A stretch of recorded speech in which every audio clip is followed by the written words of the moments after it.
How to log into your Bright HR account. Hey guys, in this video I'll show you how you can log into your Bright HR account. Simply go ahead and open up your web browser. I'm currently using Google Chrome and head over to the search bar. On here you're going to have to type in Bright and then HR login. Hit enter. Now you'll see brighthr.com. Go ahead and open this link.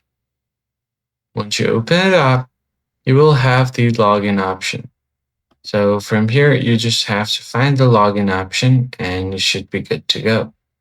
So at the top right, you have that login. Click on it.